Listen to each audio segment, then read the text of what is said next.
అధినేత జగన్ పై ఏపీ మంత్రి కొల్లు రవీంద్ర ఫైర్ అయ్యారు. దళితులను దగా చేసిన వ్యక్తి జగన్ అంటూ ధ్వజమెత్తారు. జగన్ ఒక పెద్ద వెన్నుపోటు వ్యక్తి అని మండిపడ్డారు.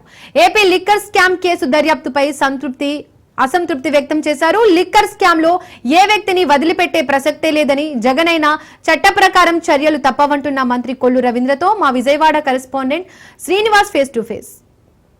వెన్నుపోటు దినం అనే పేరుతో వైఎస్ఆర్సీపీ కార్యక్రమం చేపట్టనుంది. అంటే రాష్ట్ర ప్రభుత్వానికి వ్యతిరేకంగా ఈ కార్యక్రమం చేపడతా ఉన్నారు. దీంపై అంటే ఈ గతంలో జరిగినటువంటి అట్లా ఈ కార్యక్రమానికి సంబంధించి ఇప్పటికే టీడీపీ నేతలు అనేక మీడియా ప్రెస్ మీట్ల ద్వారా ఖండించడం జరిగింది. ఇప్పుడు మనతో మాట్లాడేందుకు మంత్రి కొల్లు రవీంద్ర మనతో ఉన్నారు. సార్, ఇప్పుడు ఒక వెన్నుపోటు దినం అనే పేరు మీద వైఎస్ఆర్సీపీ ఒక ప్రతిష్టాత్మక కార్యక్రమం చేపడతా ఉంది. నిరసన కార్యక్రమానికి లాస్ట్ టైం కూడా మాజీ సీఎం జగన్మోహన్ రెడ్డి అనౌన్స్ చేయడం జరిగింది.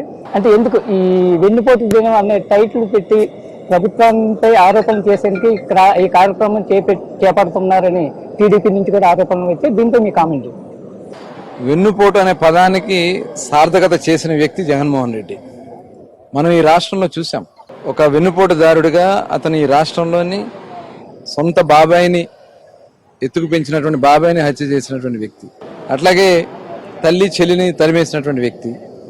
ఇవాళ వాళ్ళ తాత రాజారెడ్డి దగ్గర నుంచి ఇదే సంస్కృతి వాళ్ళకి బీసీలను అనగదొక్కే కార్యక్రమం. అది వెన్నుపోటు, బీసీలు వెన్నుపోటు.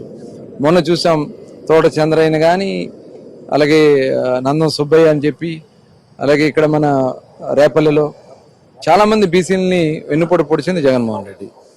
మనం చూసాం డాక్టర్ సుధాకర్, దళిత డాక్టర్గా ఉన్నటువంటి సుధాకర్ని కానీ, సుబ్రహ్మణ్యం వాళ్ళ సొంత ఎమ్మెల్సీ హత్య చేసి డోర్ డెలివరీ ఇచ్చినటువంటిది కానీ, దళితులకు వెన్నుపోటు పొడిచింది జగన్మోహన్ రెడ్డి.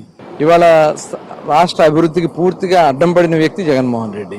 ఇవాళ దోపిడీ చేసి వాళ్ళు చేసినటువంటి అవినీతి కార్యక్రమాల్లో స్కామ్లన్నీ కూడా బయటపడతా ఉంటే డైవర్షన్ చేయడం కోసం ఇలాంటి కొత్త డ్రామాలు ఆడి ప్రజల్ని దప్పుదారి పట్టించడానికి ప్రయత్నం చేస్తారు. అవన్నీ సాధ్యం కావు.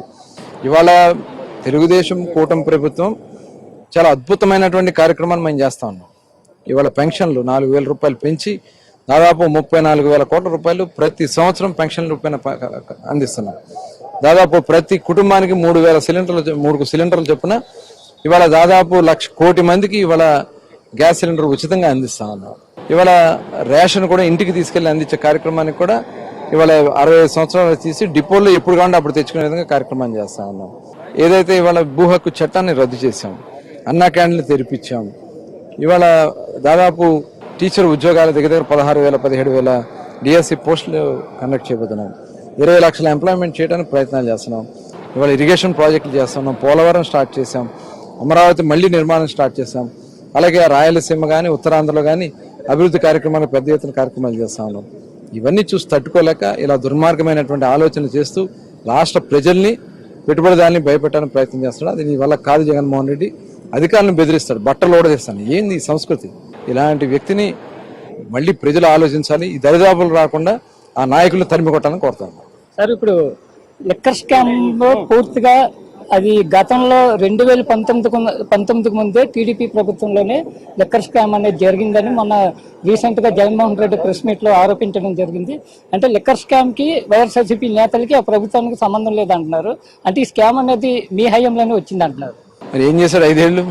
మేము స్కామ్ చేసామంటే 5 ఏళ్ళు ఏం చేశాడు జగన్మోహన్ రెడ్డి? ఇవాళ వాళ్ళు చేసినటువంటి తప్పిదాలు వస్తున్నాయి కాబట్టి బుకాయించడానికి ఇలాంటి కార్యక్రమాలు చేస్తూ ఉంటారు. ఇవాళ సొంతంగా అతని చుట్టూ ఉన్నటువంటి మనుషులే మొత్తం కూడా దాని ఇన్ఫర్మేషన్ మొత్తం కూడా వాళ్ళు ఇచ్చినటువంటి ఇన్ఫర్మేషన్ ప్రకారమే వాళ్ళు ఇన్వెస్టిగేషన్ చేయాలి. సిట్ నుంచి వచ్చింది, సిట్ నుంచి ఈడీకి వెళ్తా ఉంది. ఈడీ వాళ్ళు మొత్తం కూడా మనీ లాండరింగ్ ఎక్కడ ఎన్ని వేల కోట్లు, అది భారతదేశంలోనే అతిపెద్ద స్కామ్, బోఫోర్స్కి మించినటువంటి స్కామ్ ఈ జగన్మోహన్ రెడ్డి స్కామ్.